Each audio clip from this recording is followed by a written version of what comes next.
Selamat pagi ya rekan-rekan. Oke, seperti yang udah diulas Pak Dwi, itu benar untuk di minggu ini tetap fokusnya adalah zona Eropa dan juga US ya, Amerika ya. Dan ini menjadi topik hangat, saya pikir setelah FOMC yang terakhir ya. Dan kalau kita bandingkan dari FOMC yang terakhir, ada tentang pemangkasan mengenai proyeksi ekonomi Amerika yang dilakukan oleh The Fed ya. Namun untuk di pekan ini, untuk data-data ekonomi Amerika ini justru malah dirilisnya baik ya, bagus ya, lebih tinggi dibandingkan dari forecast para ekonom. Jadi kalau kita perhatikan, ya di proyeksi yang kemarin ini sempat mengalami penurunan ya, cukup jauh untuk di perekonomian di Amerika ya dari segi GDP-nya. Kemudian kalau kita bandingkan dari yang sebelumnya itu ada turun sekitar 0,3% ya untuk masalah pertumbuhannya. Ya, kemudian kalau untuk target dari unemployment rate Amerika, The Fed ini masih menetapkan di tahun 2015 ini akan coba untuk menuju levelnya di 5% sampai 5,2% kurang lebih ya. Nah, jelas ini juga lebih bagus dibandingkan dari prediksi yang sebelumnya ya di bulan Desember ya, yaitu 5,2 sampai 5,3. Ya, kemudian untuk PCE inflation juga sama. Ini juga kalau diperhatikan ini forecastnya 0,6 sampai 0,8 di tahun 2015 ini. Sedangkan untuk masalah projection dari yang di bulan sebelumnya itu antara 1 sampai 1,6 ya. Hal ini jelas sontak juga memberikan respon market yang kemarin adalah mengalami dovish ya untuk di dolar ya. Namun kalau kita lihat untuk data-data ekonomi Amerika yang minggu ini juga dirilis ya, nanti juga akan diperhatikan lagi terutama sampai menjelang FOMC yang berikutnya yaitu bulan April ya. Dan juga kalau kita perhatikan di sini puncaknya nanti yang ditunggu itu adalah sekitar bulan Juni-Juli ya.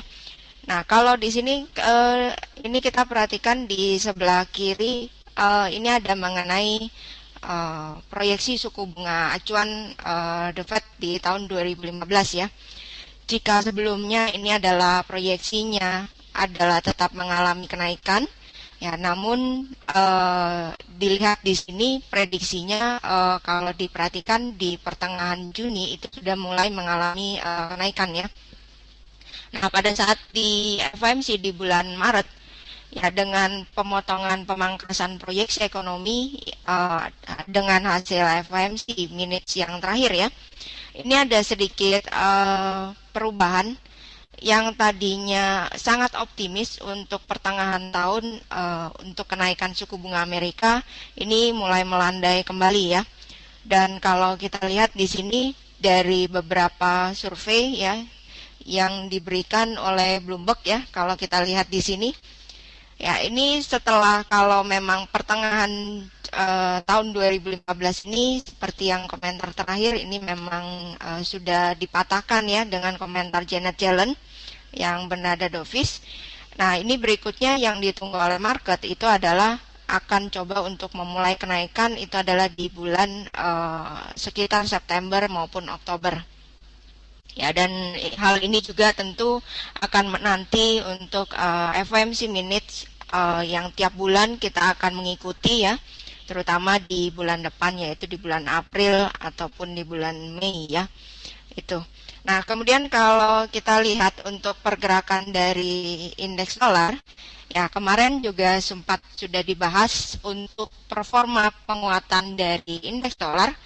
Untuk saat ini dianggapnya sudah melakukan sangat overbought ya, seperti yang sudah dijelaskan di yang kemarin ya. Namun jika kita bermain secara teknikal dengan menggunakan Elliott Wave, ya kita perhatikan untuk yang di sebelah kanan ekornya ya. Di sini ada wave kalau terlihat ya, ini 1, 2, dan level 100 itu adalah wave yang ketiga. Nah, jika memang untuk melakukan overbought, jika kita perhatikan dari indikator yang ada di bawah ya, mengenai confidence ya, confidence level ini juga masih belum melebihi dari di bulan Jan 2008 ya. Kenaikannya itu hampir mendekati area 15%. Ya, kalau saat ini mendekati confidence-nya ini areanya di area 12% ya. Nah, dengan pemangkasan proyeksi ekonomi di Amerika, ya kalau kita membayangkan dari segi analisa teknikal dengan menggunakan Elliott Wave, setelah wave yang ketiga ini pasti akan dibuat keempat dan kelima ya. Jadi ada kemungkinan kalau misalkan kita lihat dengan penurunan proyeksi, ini akan membuat apakah indeks dolar ini akan bergerak setelah overbought, berarti dia akan melakukan koreksi ya, membentuk yang keempat, dan kemudian dia akan lanjut ke 5 sesuai dengan prediksi juga pasar maupun dari para ekonom yang tetap optimis bahwa Amerika ini tetap akan menaikkan suku bunga. Ya, walaupun kemarin ada mundur ya dari pertengahan 2015. Ya. Nah, ini yang akan dilakukan, dan kalau kita lihat dari pergerakan ya, dari QE1 sampai QE3 dan terakhir diberhentikan, dan hingga saat ini kembali berbalik, kebijakan untuk masalah kenaikan suku bunga ini akan dimulai oleh The Fed ya. Jadi mungkin seperti itu kalau kita memprediksi ya, cuman tetap memperhatikan data ekonomi ataupun FOMC ya, hasil dari FOMC mengenai apakah waktu yang tepat ini yang akan dilakukan oleh The Fed berikutnya. Ada tambahan mungkin Pak Dwi tentang Amerika?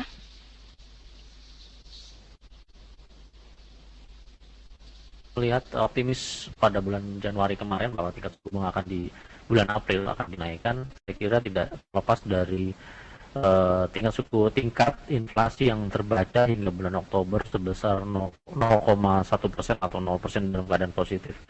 Namun pesimis terhadap peningkatan tingkat suku bunga mulai kembali terjadi dari Fed sendiri, karena tingkat inflasi CPI bulan Desember ternyata turun minus 0,3%, Januari minus 0,4%, bahkan bulan Februari kemarin turun sebesar 0,7%. Kekhawatiran terhadap inflasi ini saya kira mempengaruhi kebijakan atau keputusan penundaan tingkat suku bunga.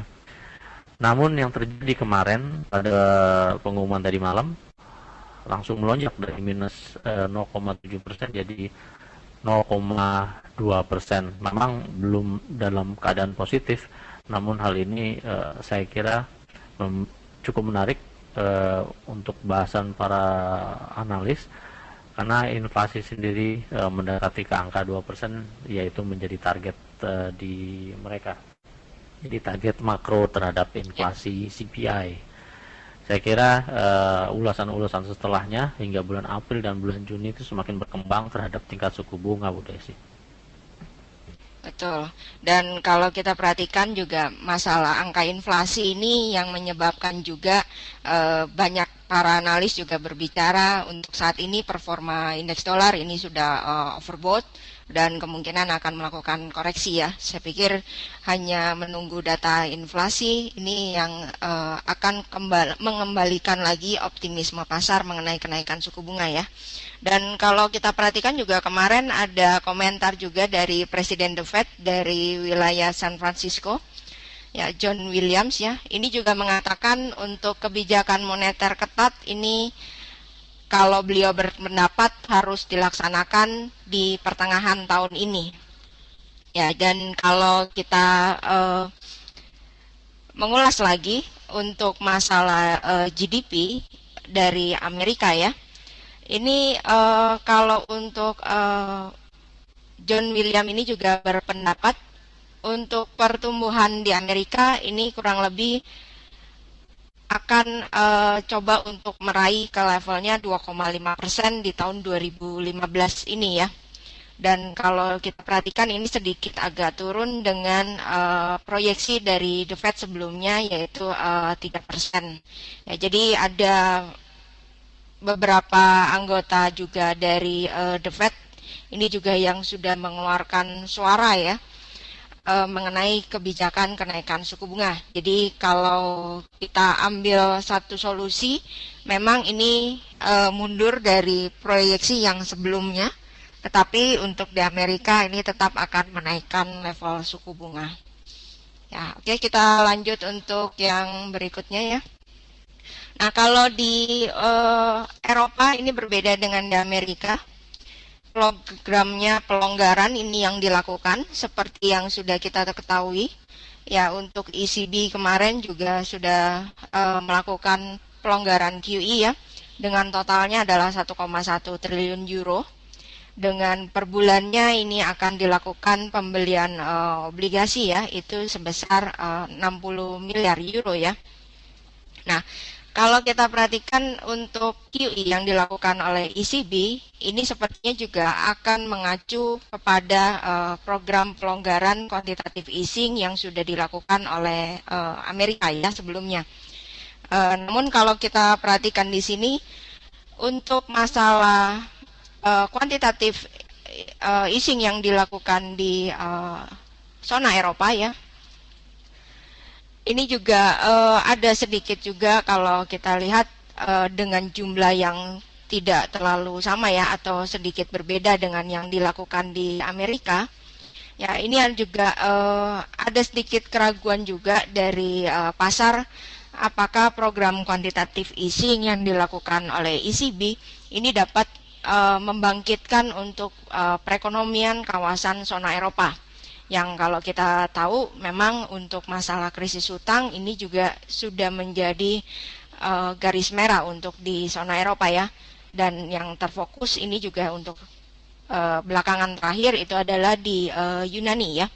Namun untuk quantitative easing ini juga membawa satu dampak positif kepada stok indeks Eropa khususnya ya.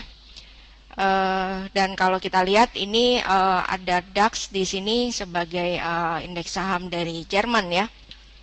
Ini juga sudah mengalami kenaikan hampir juga menerobos di area 12.000 ya.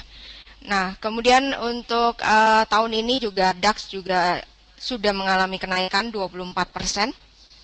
Ya, dan kalau kita lihat kenapa hal itu membuat naik ya, karena dengan teorinya quantitative easing ini adalah pembelian obligasi di dalam dari finansial ataupun institusi ya, dan ini akan coba untuk menarik dari sektor industri ataupun manufacturing terutama ya, dan akhirnya dengan tujuan perbaikan perekonomian ini akan tercapai oleh suatu negara. Nah, kemudian kalau kita lihat dari DAX ya, DAX di sini sudah ada di sempat melebihi psikologis 12.000 dengan tertingginya 12.220. Kemudian jika kita menggunakan Fibonacci di sini, ya, ini saya balik ya Fibonacci-nya.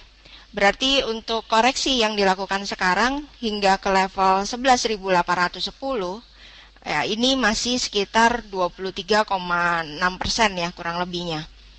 Nah, dengan quantitative easing yang dilakukan oleh ECB, jelas ini membuka peluang juga. Ya, kalau di sini terhadap semua saham untuk di Eropa ya. Namun saya capture di sini adalah DAX ya, Jerman sebagai negara eksportir terbesar dari zona Eropa. Ini pun akan mengalami dampak efek ya. Jadi kalau kita perhatikan secara long term untuk masalah DAX sendiri dengan pergerakan yang terjadi tetap masih bisa untuk mengalami bullish ya, sama seperti juga untuk saham yang dilakukan Amerika, saham-saham Amerika ya. Indeks saham Amerika juga pada saat quantitative easing dilakukan oleh The Fed, dia juga mengalami tren bullish ya. Kemudian kalau kita lihat di tanggal 22 Januari kemarin pada saat ECB mengumumkan untuk quantitative easing, DAX ini juga mengalami kenaikan yang signifikan. Ya, jadi kalau kita lihat dari analisa teknikal ada peluang juga ya untuk rekan-rekan memanfaatkan quantitative easing di ECB ini dengan menempatkan level long position ya.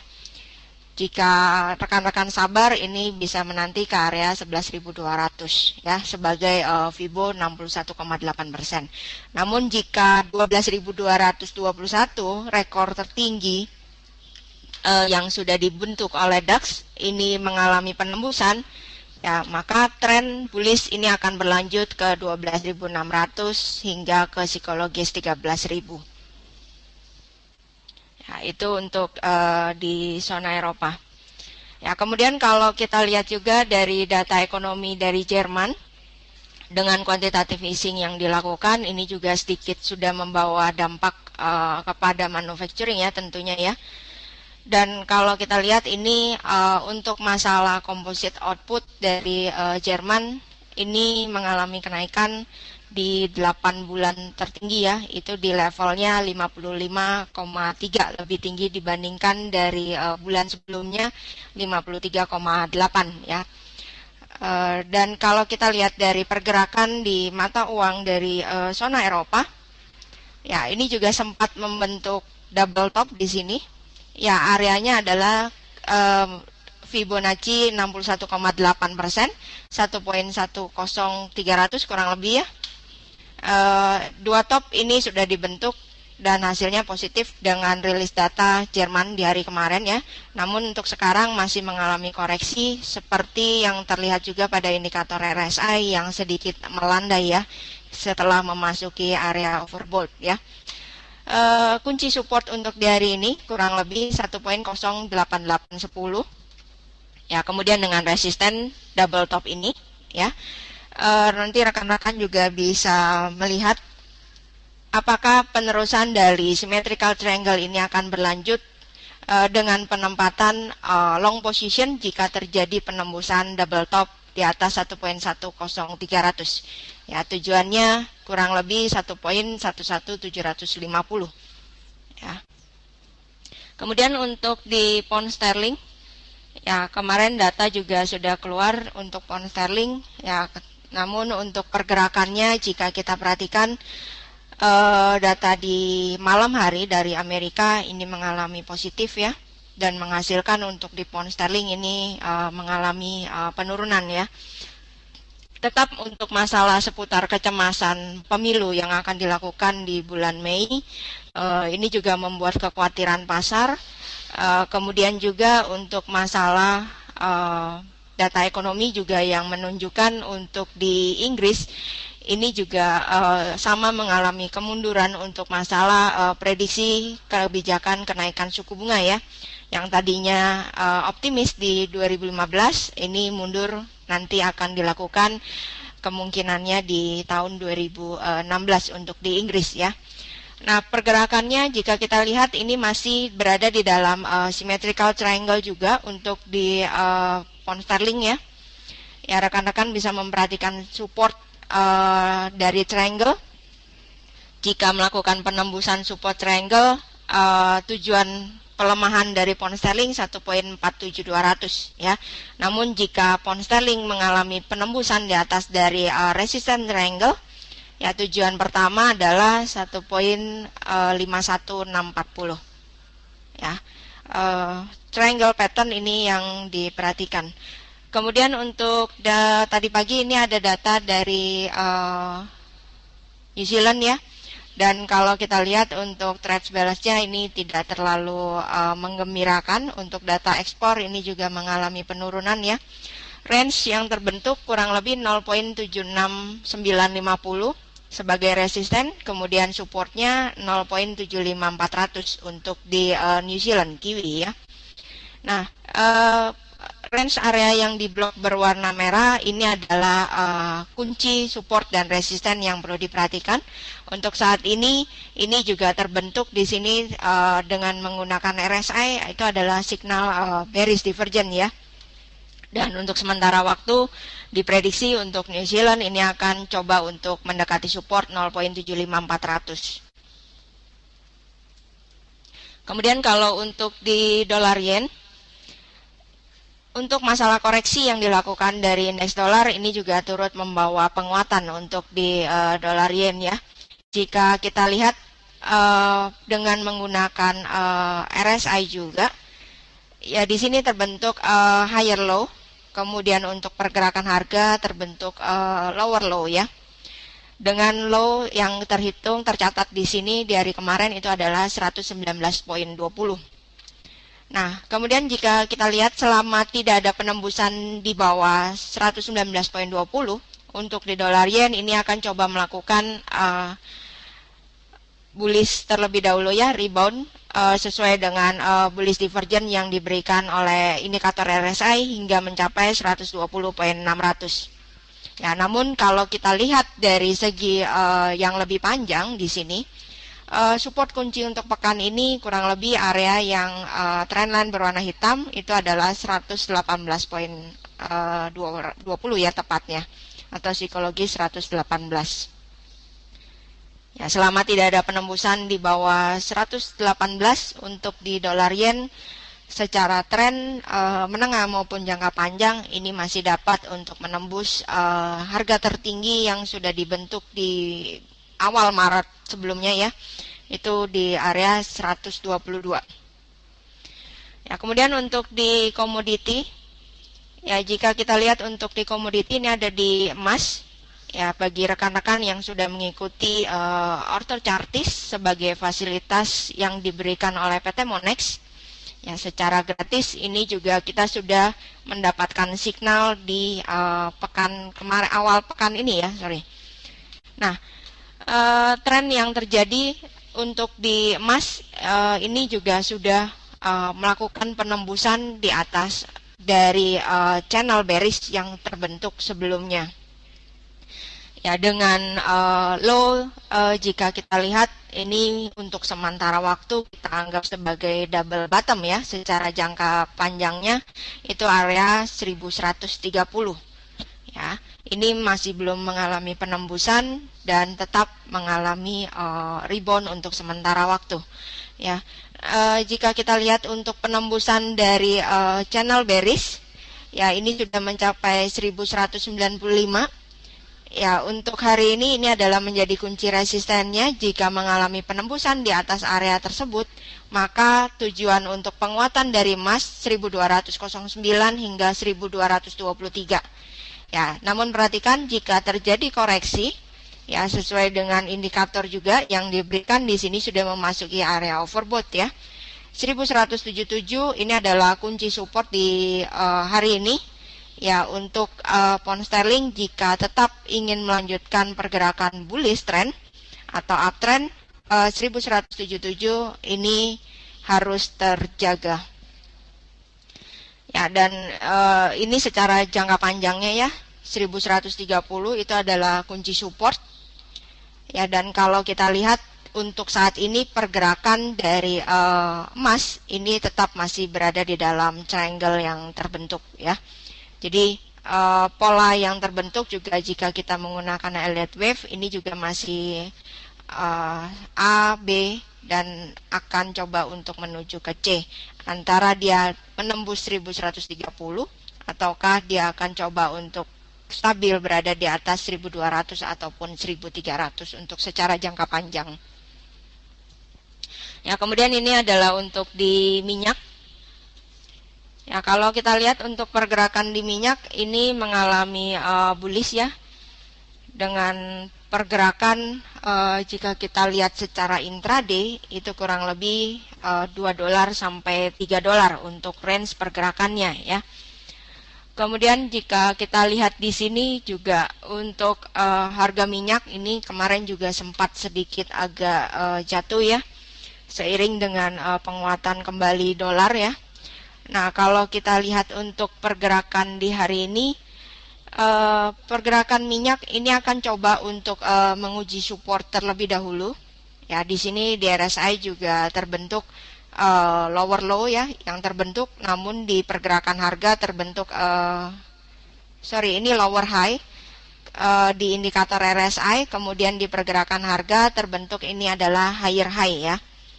Nah, untuk hari ini coba untuk menguji ke support 46.50 ya. Jika memang untuk signal bearish divergence yang diberikan oleh RSI ini digagalkan, ya berarti untuk koreksi untuk di minyak ini dengan perhatian itu adalah 46.50, tidak harusnya tidak tembus di bawah dari itu ya, dan dia akan coba untuk berlanjut naik. Ya, kurang lebih range pergerakan 48.50 itu sebagai resisten untuk di hari ini, kemudian 46.50 itu adalah sebagai support untuk di hari ini. Ya, kurang lebih range area 2-3 dolar setiap pergerakan intraday-nya.